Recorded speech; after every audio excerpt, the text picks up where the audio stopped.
Hi, my name's David Johnson. I pastor New Tabor Brethren Church right here in Caldwell, Texas. And this is Bible Boost. Welcome. Today I want to talk about, this is a new series I'm beginning here at the church called Symptoms of Weakness. And the first symptom of weakness is doubt, or what sometimes we call God's provision coincidences. We struggle with doubt.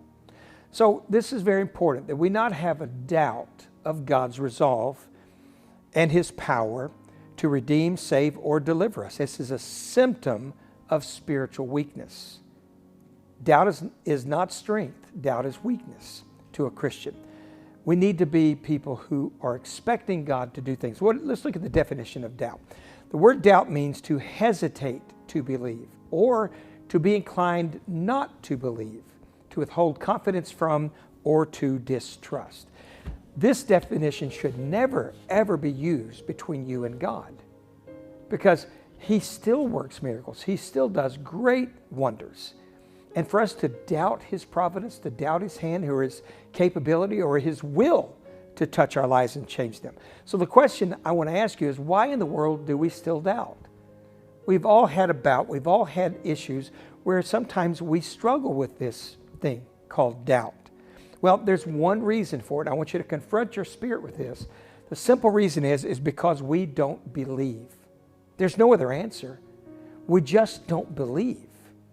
And we just need to say, God, I do believe. There's a song that we sang after church today. It says, only believe, all things are possible, only believe. It's important that we train our spirits not to doubt God, but to trust and believe Him. James chapter 1 and verse 6 says this, but when you ask, you must believe and not doubt, because the one who doubts is like a wave of the sea blown and tossed by the wind. A lot of politicians are blown and tossed by the wind of public opinion. But as a child of God, we know that God's word is not an opinion, it's fact. It's His will for us. Don't doubt it. Don't question His ability, His capability, or anything to enact His power on your life. We've all struggled with this issue, but we don't have to. It's not only us who struggle, but watch this.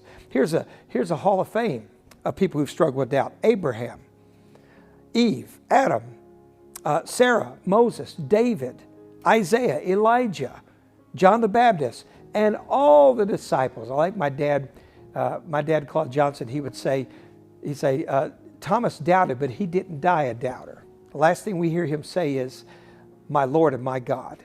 So we don't need to be people who doubt, but many of us struggle with this, but we need to give up our doubts. Did God give up on any of these great people I just mentioned? No. And He also hasn't given up on you. He won't. He won't do that. So I want you to learn to understand that our God does not have limits. Our God does care for us, and He is capable to give us a manual called the Bible that reveals Himself to us. And when things happen in your life that are good, you ask God to do something, you say, God, we need some rain, and then it rains in the next day or two, and you say, well, it was going to rain anyway. What a coincidence. I happened to pray when it rained. Because your God is not a God of coincidence. He's a God of power. Don't ever blame coincidences on God, okay? We serve a God of power, not a God of coincidences.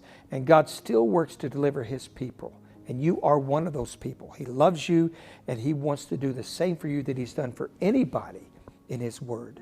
You are His people. Don't doubt that, okay? Trust God. Don't doubt Him. Resist that urge, and you're going to find yourself walking where you're supposed to with Him. The Lord bless you and keep you. We'll see you next time on Bible Boost.